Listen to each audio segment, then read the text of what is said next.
बिस्मिल्लाहिर्रहमानिर्रहीम, अस्सलाम वालेकुम। मैं गौर बड़ सियासत के प्लेटफॉर्म से आपकी खिदमत में हाजिर हूँ। सबसे पहले दरख्वास्त है कि चैनल को सब्सक्राइब कर लें और बेल आइकन जरूर दबा दें ताकि आप तक मेरा व्लॉग बर वक्त पहुँच सके। खबर यह है कि आसिफ जरदारी की दबंग एंट्री के बाद हर तरफ तोपों के दहाने खामोश हो गए हैं। चुप साध ली सब ने, सब की बोलती बंद हो गई है। जो मर्जी आप नाम दे लें, लेकिन भाई ना वो एंटर होया तो काम मुक गया, ये समझ लें।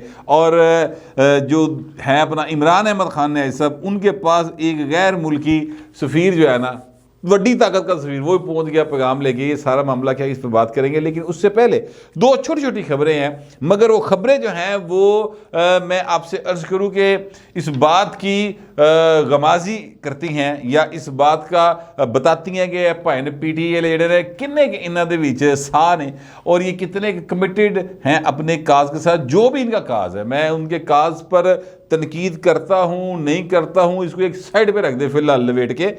आपसे जो मैं बात करना चाहता हूँ वो ये है कि ये कमिटेड कितने हैं, ये ज़रा आपको मैं बताना चाहता हूँ। पहला सर क्लिप है, वो है जनाब शहबाज गिल साहब का, chief of staff Imran Khan के शहबाज गिल साहब।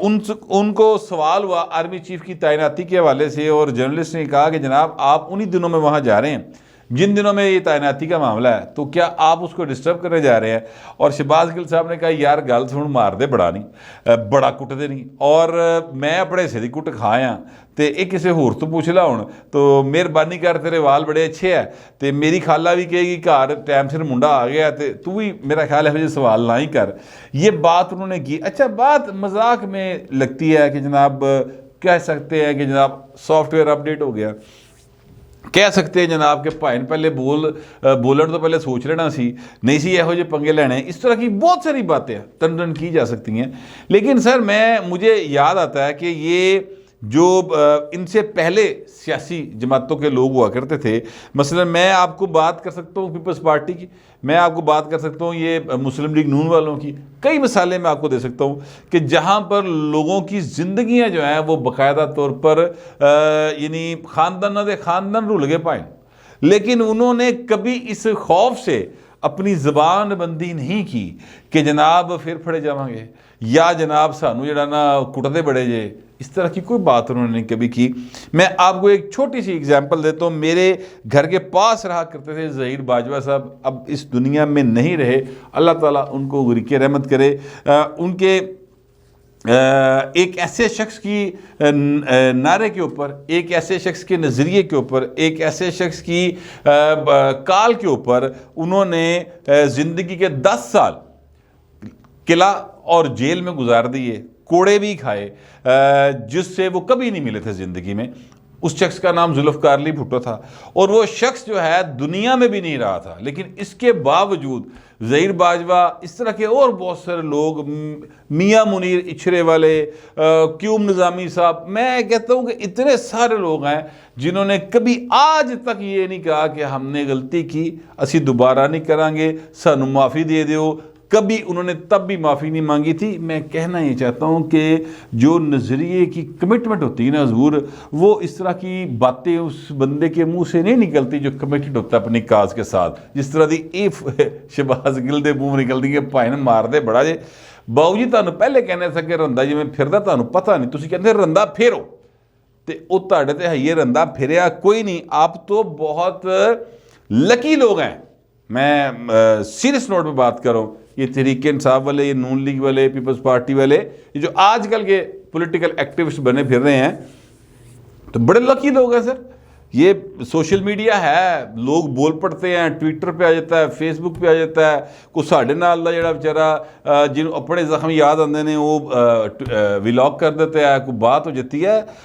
यकीन कीजिए जिस दौर में ये सियासी कारकुनों पर जुल्म हुआ करते थे, उस दौर में तो हजूर टेलीफोन किसी किसी के घर होंदा सी, लैंडलाइन, तो 3-3 महीने पता ही नहीं सी लगता होंदा कि बंदा कितने गया। तो वो इसके बावजूद नौजवान जो थे ना, वो कहते हैं नहीं बाबू जी, जो असी क्या है वो असी क्या है, जो असी कर रहे हैं असी कमिटेड हाँ। तो ये होती है जो क्या कहते हैं, पाकिस्तान जैसे मुल्कों में जो लिबर्टी मिली है ना अब हमें बोलने की, वो सिर्फ उन लोगों की मरहून मिन्नत है जो पॉलिटिकल एक्टिविस्ट थे और जो सहाफ़ी थे। कभी किसी ने जबान बंदी दी बुनियाद पे जमानत नहीं कराई थी।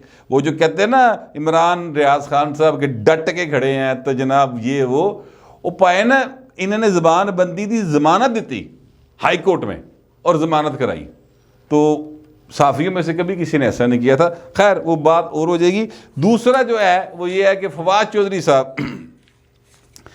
के वकील ने दिया एक हेल्थ सर्टिफिकेट। जाहिर है कि जनाब मेरे क्लाइंट को, फवाद चौधरी साहब को, वो हो गया, डेंगू हो गया और 15 दिन का बेड रेस्ट का डॉक्टर ने, तो लिहाजा वो अदालत में पेश नहीं हो सकते। अदालत ने कहा ओके कोई गल नहीं, खैर गिरा दे साइड से, छुट्टी कराती अदालत ने कि ठीक है 15 दिन बाद ही पेशी पा देने हैं। शाम को भाई जेडे ने फवाद चौधरी साहब प्रेस कॉन्फ्रेंस कर रहे थे और उस क्लिप में फवाद चौधरी साहब से साफी ने पूछा कि जरूर सवेरे तुहाडे वकील ने ए जाके किया अदालत कि जनाब मेरा क्लाइंट बीमार है, वो बिस्तर तो नहीं उठ सकता, वो बैड रेस्ट है, तो हूँ तुसीं प्रेस कॉन्फ्रेंस कर रहे हो, इखलाकी तौर पर केड़ा कुछ सही गल है।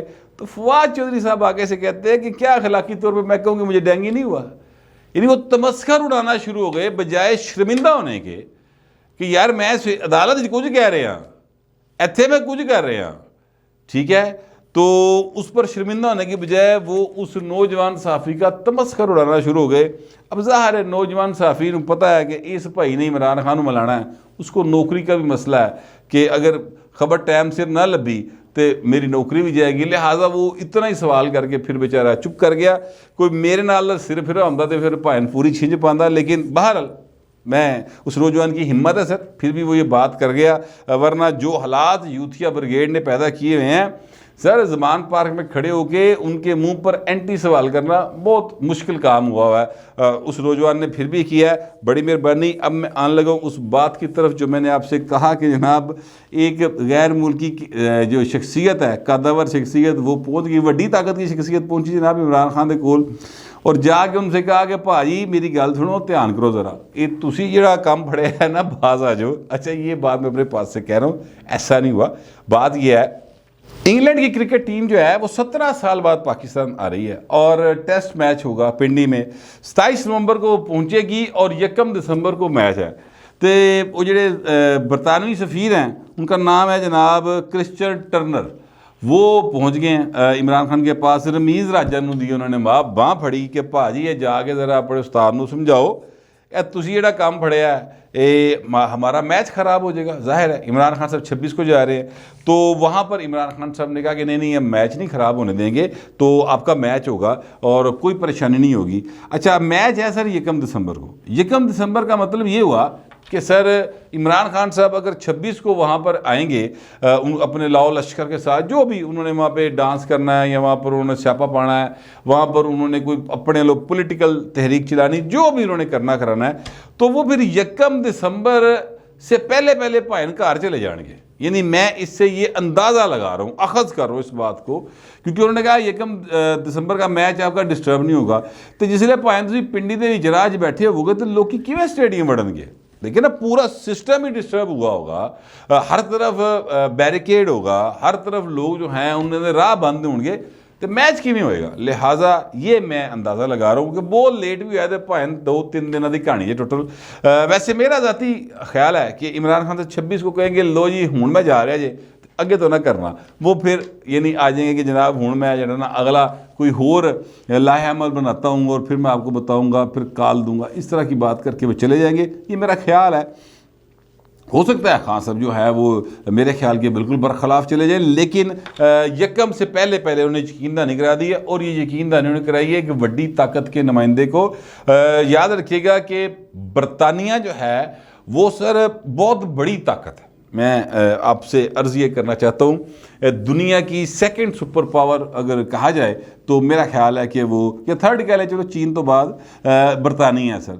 और बरतानवी जो हैं वो कितने इन्फ्लुएंस्ड लोग हैं या उनका कितना असर है दुनिया के अंदर, उसका अंदाज़ा मैं आप सिर्फ इस बात से लगा लें कि अगर आप लिखें कि किंग चार्ल्स, ठीक है, और आपको पता चलेगा कि वो 16 मुल्कों का किंग है पाए ये भी, ठीक है, और उसके नाम पर जो ज़मीन है जिसका वो मालिक है, सिर्फ कनाडा के अंदर सर उसके नाम के ऊपर कोई 90 लाख एकड़ ज़मीन उसके नाम पे है, ठीक है, मैं कहना ये चाहता हूँ कि काफ़ी इन्फ्लुएंस्ड लोग हैं वो, तो उत्थे भाई इमरान खान के बच्चे भी रहते हैं, ठीक है। उत्थे इमरान खान की बुढ़ी भी है जिहदे जो वो 2 बच्चे ने, वहीं पर उसकी बीवी, साबका बीवी ने एक अमेरिकन लड़की जो इमरान खान की बेटी है उसको वहाँ पर अपने साथ रखा होता है। तो इमरान खान साहब भैन गोरे दे नाल जिहड़ा है ना वो कोई इधर उधर हैंकी पैंकी यू टर्न नहीं कर सकते। यहाँ पर उन्होंने ये बात की होती सर DGISPR के साथ, उन्होंने ये बात की होती DGISI के साथ, तो मैं कहता कि खान साहब जिहड़े ना मुकर जाएंगे, यू टर्न ले लेंगे, गोरे दे नाल नहीं कर सकते सर, इसलिए कि गोरा जो है ना फिर वो बड़ा सख्ती में पेश आता है और वो चीज़ों को जोर का धचका लगाता है, लेकिन बड़े धीरे के साथ मुस्कुराते हुए, और भाई समझ नहीं आनी कि फिर कितों कुछ वजनी है। ये मैं आपको अपने तौर पर बता रहा हूँ। अब मैं आने लगा उस खबर की तरफ जिस पर मैंने कहा कि आसिफ जरदारी की दबंग एंट्री हुई। सर कल जरदारी साहब जो हैं वो एक ऐसे माहौल के अंदर कि जब हर तरफ ये बातचीत चल रही है कि जनाब आर्मी चीफ कौन होएगा कि नहीं होएगा, आसिफ मुनीर ते साइन नहीं किए जाएंगे, आसिफ मुनीर का नाम नहीं आ रहा, आसिफ मुनीर को ना बनाया जाए, नून लीग कहती सी लाना ही उन्हें, जनाब उधर से रोला पे है कि सार शमशाद जो है ना उसको चले chairman joint chief of staff बना दें, ये बस वो कह रहे असी नहीं बनाना, असी अजहर को बनाना है। इस तरह की सारी गुफ्तगू, आप यकीन करें इसके लिए किसी ज़्यादा सोर्सफुल होने की ज़रूरत ही नहीं है। आप सड़क पर नान चने खाने खड़े हो जाएं सर आज, वहाँ पर आपको ये बातें सुनने को मिल जाएंगी, ठीक है। मूलियाँ जिहड़ा है वो ला के बेची जा रहा है, छलियाँ जिहड़ा छली बेच रहा है सर वो को पूछ लो, वो तुहानूं दसेगा सारी गल्लां। तो ये गुफ्तगू हो रही थी। इस दौरान में कल रात को आसिफ जरदारी साहब की एंट्री हुई और वो प्राइम मिनिस्टर हाउस आए। अच्छा, अब याद रखिएगा कि आसिफ जरदारी मुस्तकिल बीमार है, फवाद चौधरी वर्गा बीमार नहीं हो। आसिफ जरदारी साहब को अल्लाह पाक सेहत दे, बल्कि हर बीमार को सेहत दे, इवन फवाद चौधरी साहब को भी सेहत अता फरमाए, जितने भी ज़ीर हुए हैं सबको सेहत अता फरमाए जी, मेरी ये दिल से दुआ है। तो आसिफ जरदारी साहब जो है ना वो सच्ची पुच्ची दे बीमार आदमी ने सर, उनका उठ कर अपने घर से प्राइम मिनिस्टर हाउस आने का बड़ा वाज़ेह एक पैगाम है, जो क्लियर कट उन्होंने एक बात की है। और इस्टेब्लिशमेंट और जितनी भी इस हुकूमत की मुखालिफ या इस सिस्टम के मुखालिफ जितनी भी कुव्वतें जहाँ जहाँ भी कार फरमाया, उनको एक वाज़ेह पैगाम दिया उन्होंने कि पाए नसी के भेजते गया। शहबाज शरीफ के पीछे मैं खड़ा हूँ, शहबाज शरीफ और मैं एक हैं, ठीक है। ये एक्चुअली पैगाम है जो कल उन्होंने दिया है। और इस पैगाम के बाद सारी तोपें जो है ना उन्होंने खामोशी आपको महसूस हुई होगी, चुप कर गए, चुप साध सी ली लोगों ने। जो बड़े टटर कर रहे थे ना उन्होंने आवाज़ा बंद हो गई कि जरदारी कह रहे जी 6वें नंबर वाला बनाओ तो पहले नंबर वाला बनाओ। इस खाक सर ने पहले खबर दे दी थी कि जरदारी साहब कहते हैं कि पाए ना मैंने कोई शौक नहीं, जिन मर्जी बना दो, आपने मैं पूछ लिया मियाँ साहब आपकी मेहरबानी, हम आपके साथ खड़े हैं, जिसको मर्जी बना दें। तो अब जरदारी साहब ने ये बड़ा क्लियर कट पैगाम दे दिया है उन कुव्वतों को जो ये समझती थी कि जनाब असी ये भानमती का कुंभा है और इन्हें दराड़ पा लांगे और असी जनाब काम अपना सीधा कर लांगे। वो काम अब सीधा नहीं होने वाला। तो इमरान खान साहब हों, आरिफ अलवी साहब हों या इस्टेब्लिशमेंट के अंदर बैठे इक्का दुक्का कोई लोग हों, उन सब को जरदारी साहब ने अपने एक्शन के साथ एक तड़ी करा दी है। इन्वर्टेड कॉमर्स में लीजिएगा कि बाबू जी ध्यान करना, असी मगर खलोते हैं इस हुकूमत दे। और आसिफ जरदारी याद रखिएगा पाकिस्तान के उन पॉलिटिकल प्लेयर्स में से है जो पावर पॉलिटिक्स को बहुत अच्छे तरीके से समझते हैं। पब्लिक पॉलिटिक्स उनको नहीं आती होगी और नहीं आती, सच्ची बात है। वो आवाम में अपना इमेज बेहतर नहीं बना सके, आज तक नहीं बना सके, लेकिन पावर पॉलिटिक्स के वो मास्टर अगर कोई है ना पाकिस्तान के अंदर तो वो आसिफ जरदारी है। मैं कम अज़ कम ऐसे ही समझता हूँ, आप पता नहीं कैसा समझते हैं, जैसा भी समझते हैं लिखिएगा ज़रूर, मगर ज़रा तहजीब के साथ। फिर वक्त इतना ही, मिलते हैं अगले व्लॉग में।